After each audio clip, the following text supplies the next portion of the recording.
Whew, you know you're 4 days out from an election when the truth just stops mattering. Some of the liberal and legacy media are going after President Trump, calling his latest remarks about former Congresswoman Liz Cheney, quote unquote, violent rhetoric. This is Outnumbered. I'm Harris Faulkner, here with my co-hosts Kayleigh McEnany and Emily Campagno. Also joining us today, Tomi Lahren, Fox News contributor and host of Tomi Lahren is Fearless. Indeed she is. It's on Outkick. And Charlie Hurt, Fox News contributor and Washington Times opinion editor. Here is what former President Trump said about Liz Cheney. She's a radical war hawk. Let's put her with a rifle standing there with 9 barrels shooting at her, okay? Let's see how she feels about it. You know, when the guns are trained on her face. You know, they're all war hawks when they're sitting in Washington in a nice building saying, oh, gee, let's send 10,000 troops right into the mouth of the enemy. But she's a stupid person. Liz Cheney responded on social media with this.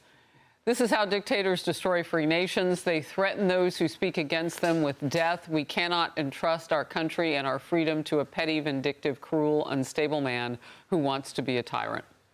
And the legacy media also quick with reactions in these headlines. CNN, Trump says Cheney should be fired upon in escalation of violent rhetoric against his opponents. Washington Post, Trump suggests war hawk Liz Cheney should have guns trained on her face. New York Times, Trump attacks Liz Cheney using violent war imagery. And Rolling Stone said this, Trump fantasizes about putting Liz Cheney in front of a firing squad. Now the Trump campaign is responding. Here's a quote.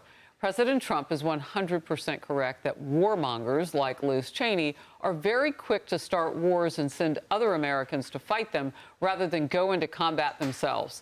This is the continuation of the latest fake media outrage days before the election in a blatant attempt to interfere on behalf of Kamala Harris. Charlie Hurt. Well, I think you said it, Harris. This is kind of the silly season.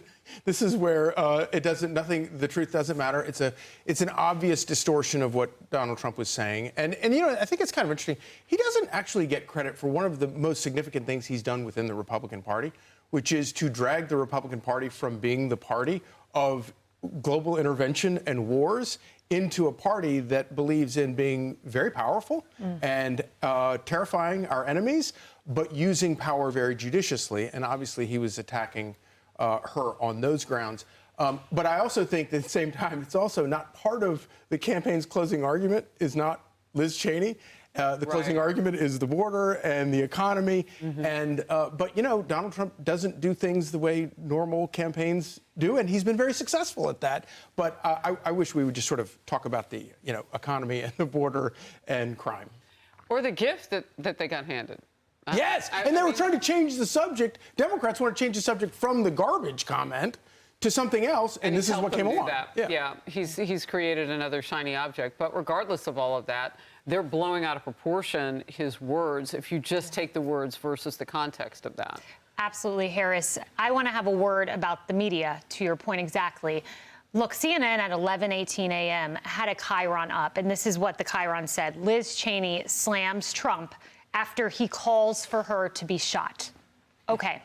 We all heard the statement. Nowhere does he call for her to be shot. That is a defamatory chyron, but if you're walking through an airport and you cursorily read that, you think that's what he said. If you listen to what he said in context, it's very clear what he said. He said, what if the shoe were on the other foot?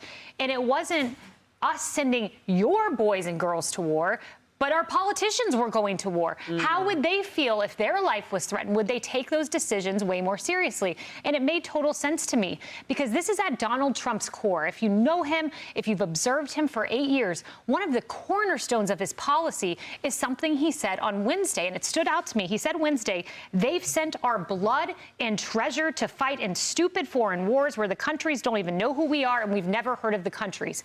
He views your son, your daughter as a treasure. And when it's taken lightheartedly and sent off to war, that's why he was such a critic of the Iraq War, he takes that personally. What if the shoe were on the other foot? That is all he was trying to say. He also, Emily, knows what we're up against with Iran now.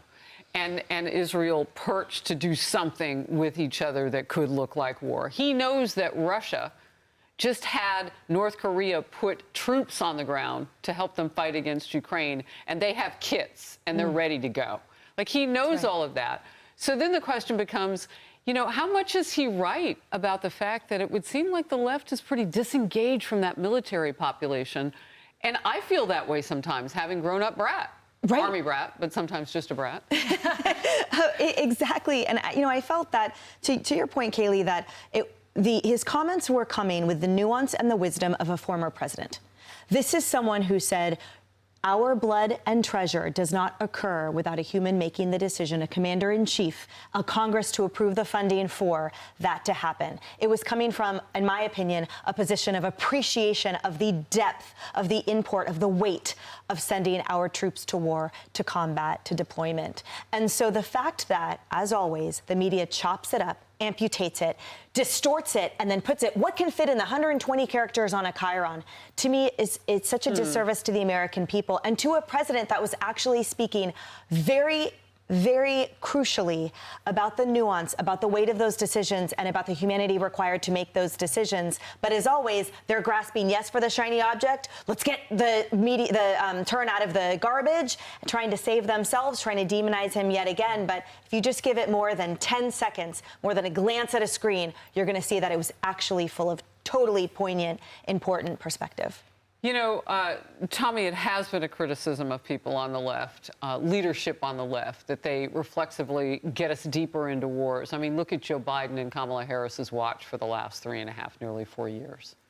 This is going to be a weak spot for Kamala Harris and her campaign, whether it's those folks in Michigan that are not happy with the way that she's handled things with Israel and the way that she's spoken about it, or, you know, spending the amount of money we're spending in Ukraine. People are tired of endless wars, and Donald Trump delivered no new wars. People know that. They understand that. But beyond this, to the point about the new shiny object and the way that they're exploiting this, I don't think it's going to work anymore, because when the media cries wolf so many times, even your casual person who's walking across a TV and sees the chyron, I think they've cried wolf about Trump so many times. They've likened him to Hitler. Trump supporters are Nazis. So they're true. Garbage. They're racist. They're misogynist. He's going to put you in camps. He's going to break up interracial marriages, which is something Whoopi Goldberg alluded to on The View. Once you say that over and over and over again, I think people look at this, even people that are just normal, casual viewers and don't really indulge in politics like we do, they've cried wolf so many times, I think they see it and they go, you know, there's a pretty good chance they're taking this out of context. On the other hand, you cannot take out of context what Joe Biden said about garbage.